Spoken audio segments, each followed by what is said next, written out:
What are today's top talent leaders doing to be different? That's the question we set out to answer at the Recruiting Innovation Summit. For 2 days, we podcasted live at the Chatterworks booth to ask the question, what are you doing different? This is the Talent Shift.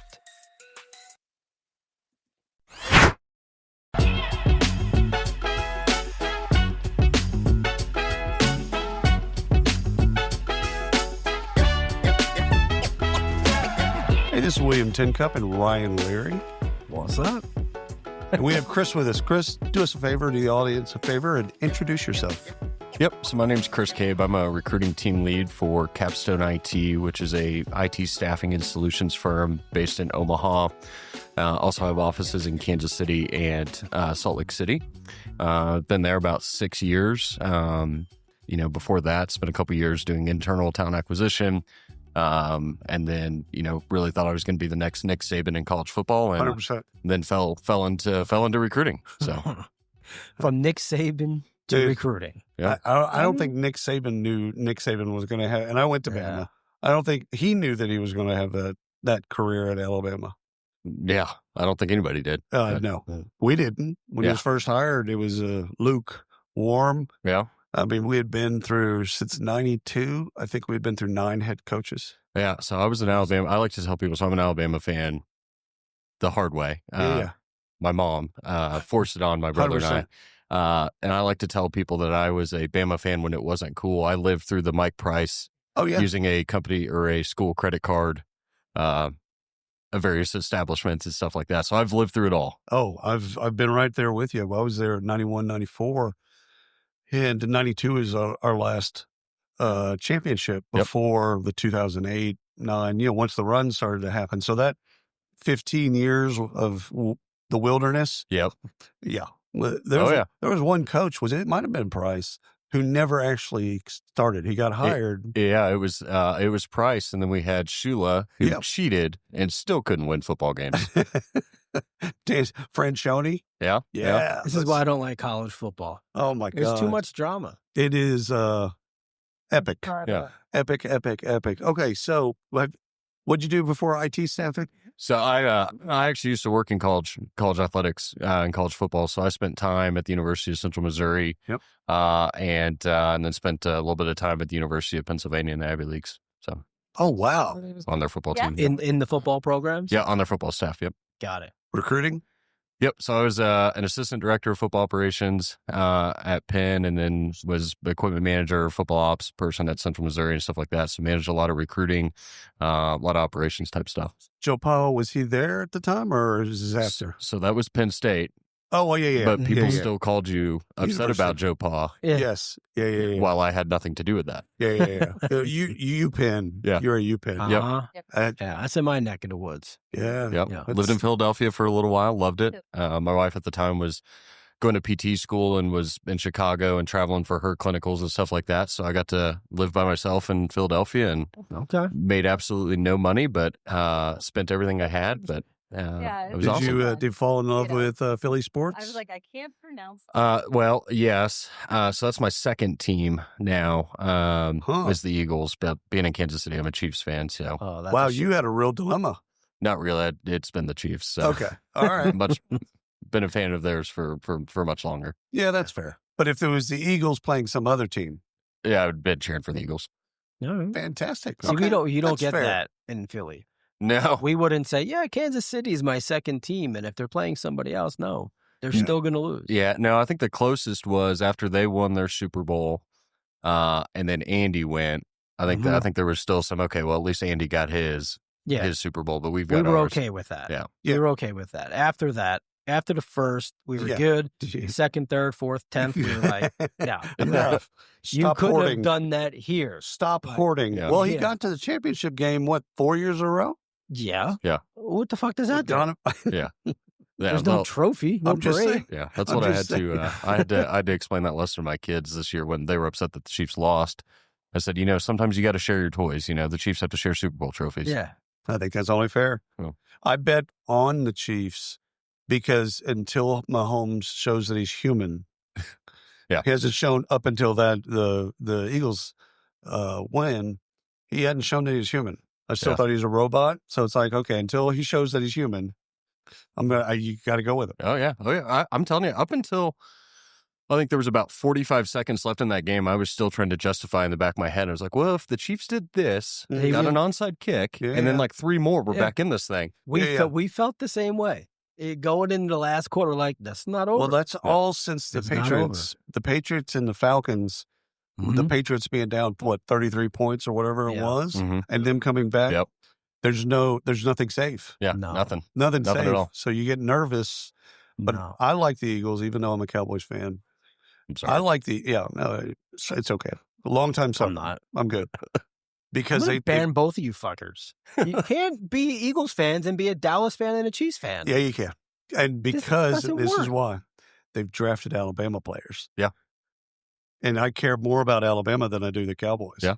Yeah. So well, then you're an Eagles fan. I could be an Eagles fan. I'm not opposed to it. I vote for y'all. I'm down. Devontae, Jalen, these were wonderful people. I feel dirty sitting next to you when you say that. That's fine. But they're wonderful people plus athletes. Yeah. So the wonderful people part is the part that I love about both of them. Yeah. Alrighty. So you're let's talk about AI for just a second. Yeah. We'll just get it out of the way. What are you seeing right now from your clients and from your candidates? What are you observing?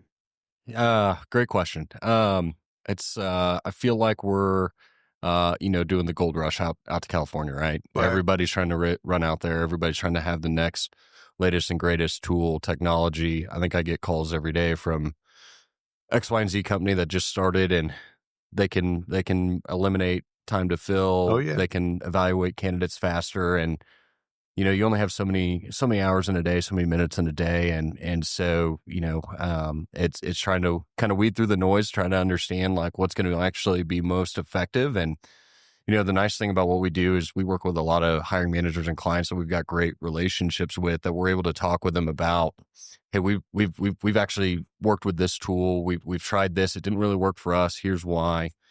Or it did work really well for us, and here's why. Right. And so able to kind of leverage that expertise to help them not take on a bunch of tech debt, but still be able to effectively evaluate and qualify candidates and get them through their interview processes a lot faster. But it's like I said, it's crazy. I think since being here, I think I've gotten today 5 or 6 emails, calls from people trying to get on my schedule to do a demo on a tool or whatever. And I think I'm fortunate enough to work at a company and work for an owner and a boss that likes innovation, right. And he likes to err on the, hey, let's go try something, and if it works, right, let's scale it, and if it doesn't work, no harm, no foul. So we get the chance to explore and experiment with things more people, and stuff more like that. leaders like that. Yeah. Where was there someone we just talked with where they said they get $50 for a recruiter, $500 for a manager? Might have been something I was listening to on Instagram where they did. It was like $500 or $50 for like a regular employee to solve an issue, and then it was $500 for a manager and like $50,000 for a director and like $50,000 for like a director or VP. Mm-hmm. Yeah, they don't want to hear about it before that. If that's true, I just gave myself a promotion to a director. Yeah, that's good. What So okay, question. So you're out there. Maybe not out there looking, but you're getting hit with a lot of these tools. Which of those tools, not by name, but what type of tools, what solutions are they solving that's really interesting to you? Yeah. So over my time here at Capstone, I've been able to be involved with really documenting and developing our recruiting process. So very intimate with the ins and outs of the different stages. And the way I kind of like to look at it is the age old deal. It's a funnel, right? So you kind of split it into thirds, right? So your top of funnel, kind of that middle part where it's really just qualification, and then the bottom part for me is just more of the closing deals, onboarding, all the HR stuff. Right. Offer letter. Yep. So where I like to really spend a lot of my time is the top 2/3 of that funnel. How can I find qualified candidates faster? How can I get them on the phone? And then how can I qualify them for my role in a timely manner to where, whether it's me or it's somebody on one of the recruiters on my team, they're only talking to candidates that are a reasonable match or a fit for the role. Right. And they're doing what every recruiter likes to do. They're trying to truly recruit somebody. Right. You know, we were in that session earlier. I don't know if you all were in there, but they talked about the difference between sourcing and recruiting. Sourcing's fun. That's solving a puzzle to me. The part that I love is the recruiting part, to really understand the motivators of what's going to make you leave your role today to take my job. Right. You know, what's interesting about tech folks that Ryan and I observed over the years is they don't really, especially kind of upper level, if you will, or senior tech folks, they don't like taking tests. Yep. They don't like any of the assessments. They don't like to get into the weeds with the tech of those assessments without, you know.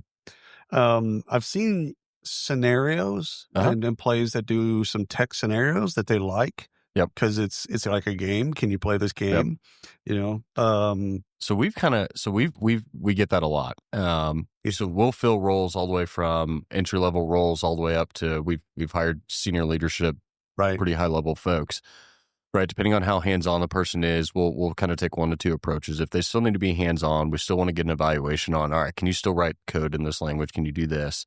Right, and just really sell the, hey, if you can take this, I know it's not the most enjoyable thing, but if you can take this, if you can do it tonight, I can be on the phone with the hiring manager first thing in the morning. I can have a decision-making interview for you in the next 24 to 48 hours. Or on the flip side of it, if somebody's not necessarily need to be as hands-on writing code, stuff like that, and it's more of a leadership role, architect. It's more of a, hey, let's make sure we're asking really good qualifying questions. And then I'll probably just ask you to say, hey, can you provide me 2 or 3 professional references, at least a peer, and if you had direct report, or the person you reported to. And then we take our reference checks a little bit, and we've created some pretty good questions that really dive into somebody's experience and how they're actually interacting with tools. And you guys know, in the tech industry, right? There's a million and one technologies a candidate will put on a resume. Doesn't necessarily mean that they used it. It just means that it was in the environment. And we've talked about AI and how candidates are using AI. It takes those skills, let's say development languages, and they'll expand upon it. Yep. So now you don't know, okay, you know, because they're thinking, well, if you know JavaScript, well, you'll also know so-and-so, and they don't. Yeah, I've been, sorry to cut you off. I'm about to hit send on I'll say mildly controversial take around AI. Oh, please tag us. It's killing resumes. Yeah. The resume is just a formality now at this point. Right. Because your point is, whatever the percentage is, they're just it takes 2 seconds, throw a job description in and say, hey, create a resume. Now the problem is candidates aren't really slowing down to read. And to your point is just saying like, hey, it's pretty transparent. It's pretty close. And so that's where you got to start to figure out the what's the real experience versus the that. So maybe that's not as controversial as I thought. But, No, but it is. Resumes are about dead. Yeah, I mean, I don't know. I mean, it may not be like super controversial, but how do you? All right, so how are you weeding this out? How are you looking at a candidate and saying, okay, you say this, but without actually assessing them? How do you actually? I always had trouble with that. Yeah, I always had trouble with that when I was doing technical hiring.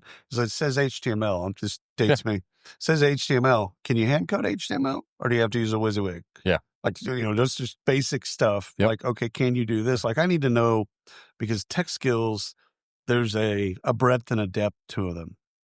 And trying to figure out where they're out on a spectrum of the breadth of the experiences that they've had and the depth of the experiences they've had is very difficult for a non-technical person to figure out.